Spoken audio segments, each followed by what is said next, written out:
सभी को जय मसीह की।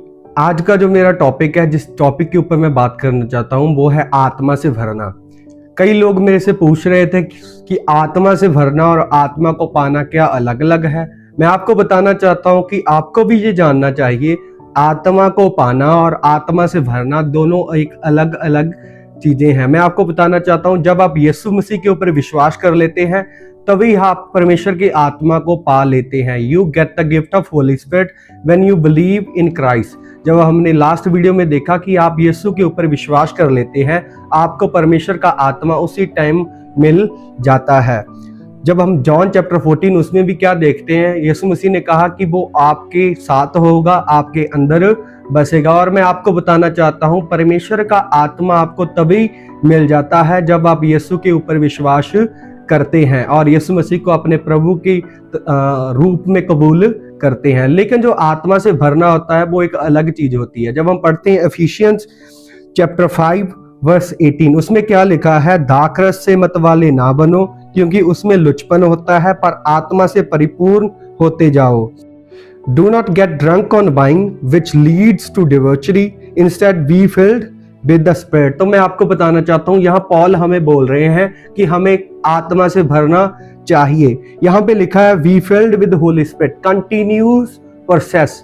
जो आत्मा से भरना होता है ये कंटिन्यूस प्रोसेस होता है। हम पूरे जीवन में आत्मा से भरते रहते हैं। क्या होता है, अगर कोई व्यक्ति यीशु मसीह के वचन को, परमेश्वर के वचन को अच्छे से सुन रहा है, फॉलो कर रहा है, मान रहा है परमेश्वर की आज्ञाओं को, तो वो आत्मा से भरा हुआ है, आत्मा से भरता है।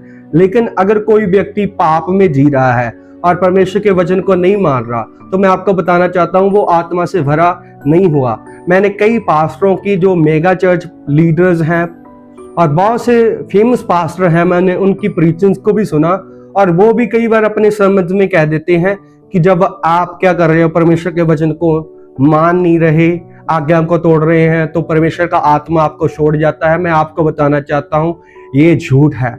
परमेश्वर का आत्मा जब आप यीशु के ऊपर विश्वास कर लेते हैं, परमानेंट आपका मित्र दोस्त बन जाता है, आपको कभी अनाथ नहीं छोड़ता।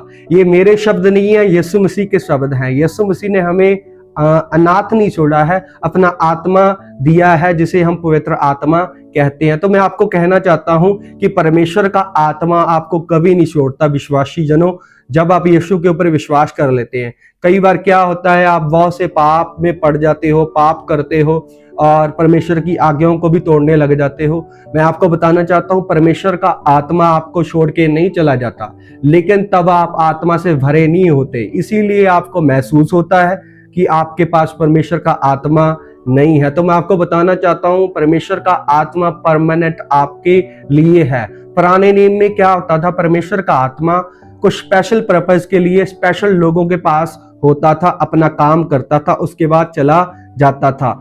लेकिन नवे नियम की कलीसिया के पास परमेश्वर की आत्मा की परमानेंट इंडवेलिंग है। तो मैं आपको बताना चाहता हूं, जब तक हम परमेश्वर के पास नहीं जाते तब तक परमेश्वर का आत्मा हमें नहीं छोड़ता, तब तक परमेश्वर का आत्मा हमारे अंदर है, हमारे बीच है।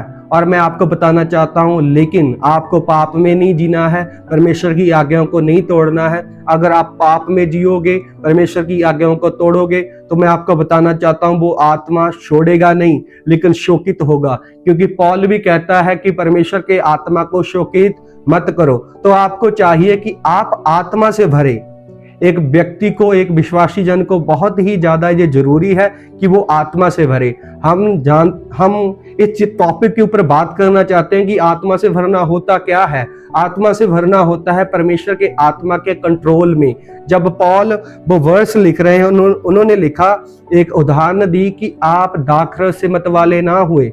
वो उदाहरण में क्या समझाना चाहते हैं, जैसे एक व्यक्ति जब दाखरस पीता है और उसके कंट्रोल में चला जाता है, उसकी सोचनी समझनी काम करना बंद कर देती है, उसी वे से जब एक व्यक्ति परमेश्वर के आत्मा से भरा होता है, वो परमेश्वर के वश में चला जाता है, वो परमेश्वर की आज्ञाओं को मानता है और एक सुपरनेचुरल ढंग में वो काम करता है। तो मैं आपको बताना चाहता हूं, आत्मा से भरने का मतलब है to be filled with Holy Spirit. इसका मतलब है to be controlled by Holy Spirit, कि आप परमेश्वर के आत्मा के बस में है।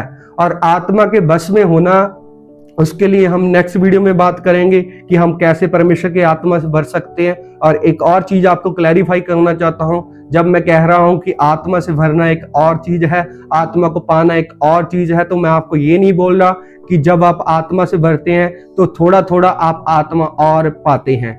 जब आप यीशु के ऊपर विश्वास करते हैं, परमेश्वर का आत्मा पूर्ण रीति से आप में बस जाता है। लेकिन जब हम कह रहे हैं to be filled with Holy Spirit, कि आप परमेश्वर के बस में धीरे धीरे जाते हैं, ये एक लाइफ लॉन्ग प्रोसेस है। एक आदमी क्या होता है, एक वीक में प्रार्थना करता है, फास्टिंग करता है, वचन को पढ़ता है और परमेश्वर की आत्मा के बस में चलता है, और नेक्स्ट ही वीक जब वो पाप करता है, परमेश्वर की आज्ञाओं को तोड़ता है, तो वो परमेश्वर के बस में नहीं होता, परमेश्वर की आत्मा के बस में नहीं होता। तो मैं आपको बताना चाहता हूं कि आत्मा से भरना एक अलग चीज है, आत्मा को पाना एक अलग चीज है। सभी विश्वासी जन यीशु के ऊपर विश्वास करते हैं, उनके पास परमेश्वर का आत्मा है। You have the gift of Holi spirit. अगर आप पाप कर रहे हैं तो आप आत्मा से भरे नहीं हुए, तो आपको जरूरत है कि आप आत्मा से भरें। और नेक्स्ट वीडियो में हम बात करेंगे कि हम कैसे आत्मा से भर सकते हैं। और फिर आपको बताना चाहता हूं, कभी भी ये आत्मा परमेश्वर का जो हमारा मददगार है हमें नहीं छोड़ता, ये सर्वदा हमारे साथ है। लेकिन अगर हम पाप में जीते हैं, परमेश्वर की आज्ञाओं को तोड़ते हैं, तो परमेश्वर का आत्मा शोकित होता है। आमीन।